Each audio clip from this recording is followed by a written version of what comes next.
Alright, hello everyone. Welcome back to another video. I'm looking in the screen right now and it's weird how the lighting makes it look like I'm mogging when I'm not trying at all, which I think is funny, but it also means that my fitness is good because I've started running at least 2 to 3 times a week, so I'm glad it's paying off in some aspects.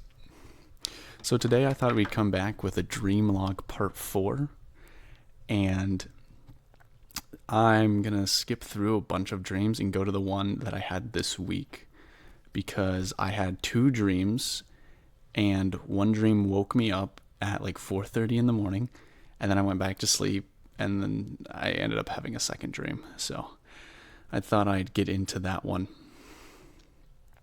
All right, with that being said, let's start on this first dream here because this one is a long one. So I'm in Italy with my dad and one of my friends, and the friend and I run into a man which I give $10 for some information of some sorts. Before leaving, I pay him $20, to which then I realize I'm being scammed. I asked to look at the money I gave him in case it was a counterfeit USD. He then pulls out the $10 bill, then the $20 bill, and I take both, and my friend and I book it. By the way, for who the friend is, you know who you are, you comment on my videos, and it's funny that it was you. Anyway, we then lose him through a residential construction zone where people are playing airsoft Call of Duty. I run into a bathroom where there's a crazed guy who starts shooting at me, and I book it out of there. The Italian scammer loses us, and we try to go find my dad, who's chilling at a fancy gathering hall.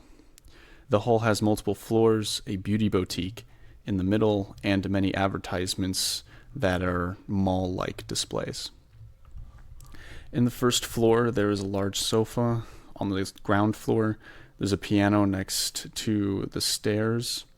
As my friend and I went in, we spot my dad, but then get the sense that the Italian guy is there.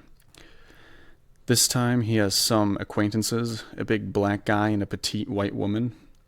The woman is driving a car in this great hall and using her attraction-grabbing actions to try and attract me, I suppose, but then I head downstairs in fear that someone is aiming at my head.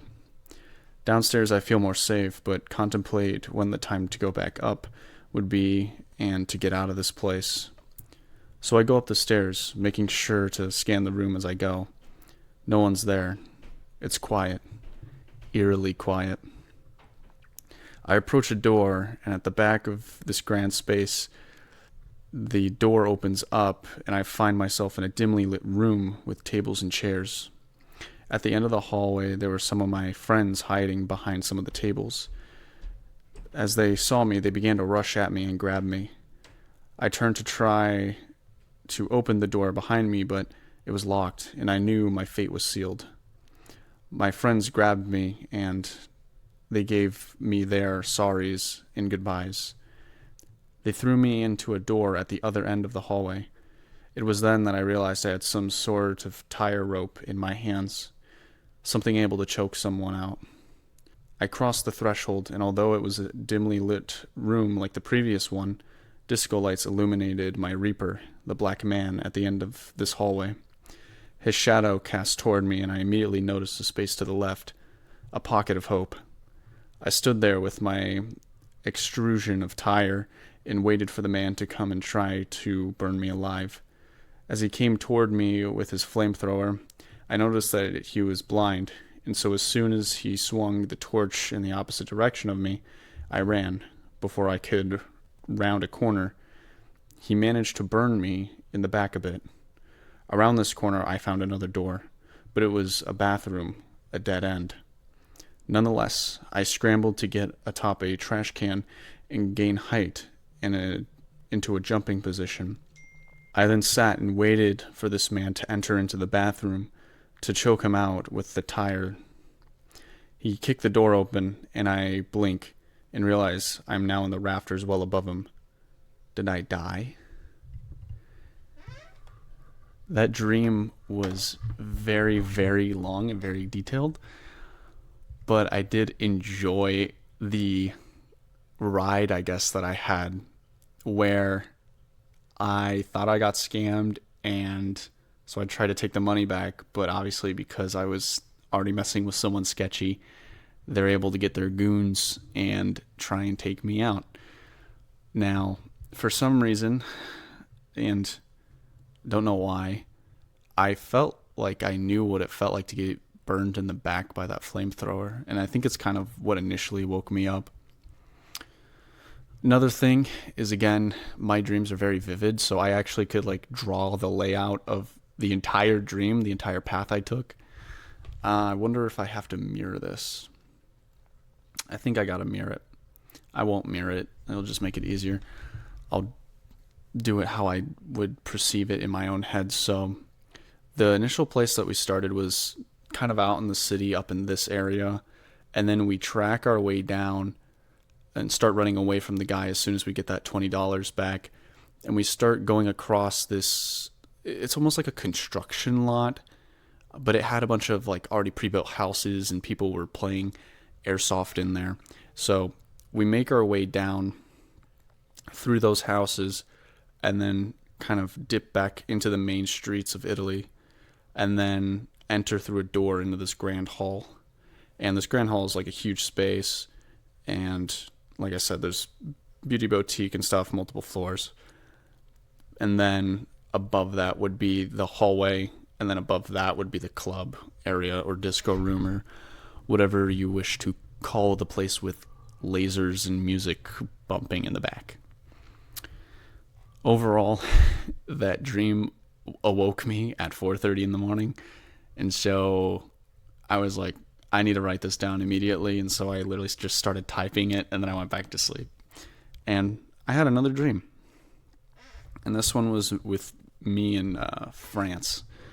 So I have had quite a couple dreams where I'm in France. Most of those dreams are where I get lost in an airport in France for some reason.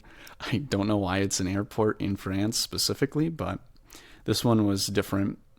So I was in Rouen, which is a city in the northern region, and I went across one of the main bridges because they have a river that kind of divides the two areas. After I crossed the bridge, I went to the right and found a park with a steep hill. I then tried to reach the top of the hill, but it got steeper and steeper.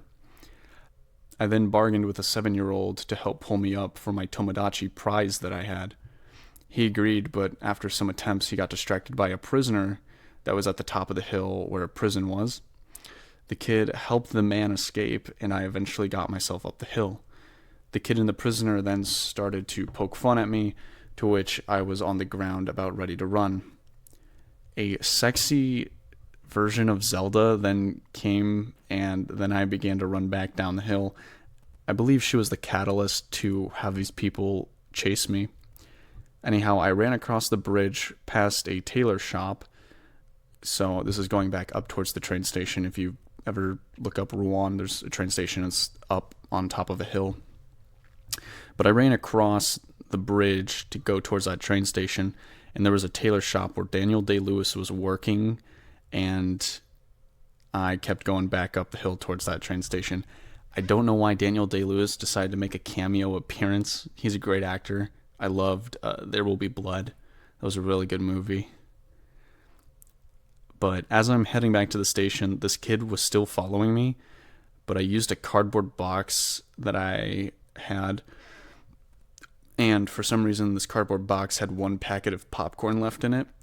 So I just put it on top of the kid's head, and I made it to the station where I then woke up. I just think that that's such a funny way to slow someone down that's chasing you, especially if it's like a little kid. You just take a box and you just put it on his head, and you just kind of like shove him out of the way so he doesn't know what's going on. But yeah, it was a very weird dream. And for me personally, another recurring thing that happens in my dreams is I'll be going up a hill or a flight of stairs, And for some reason, the more I keep climbing this flight of stairs or going up this hill, the steeper it becomes, to where I'm like literally crawling on my stomach, because I personally am afraid of crawling up something steep and like falling backwards all the way back down the hill. And so for me, it's just something that keeps reoccurring. At one point, the ground beneath me when I was climbing up that hill, it had completely gone, and I was like able to hook my legs underneath the ground, which I thought was super weird. But it was a miracle how I pulled myself up. I always fear being in that position. Like if I'm ever near like rocks or cliffs or anything like that, and I have to hold on just with my upper body, I'm scared that friction is going to fail me and I'm going to fall. So it might just be a typical like fear response, but let me know if you guys get those kinds of dreams as well, where some sort of small subconscious fear just appears in your dream on multiple occasions. Anyhow, I'm going to end it there. Thank you guys so much for watching. Please make sure to leave a like and subscribe, for we have just passed 300 subs, so 400's the next number, you know. All right, I'll see you guys later. Peace.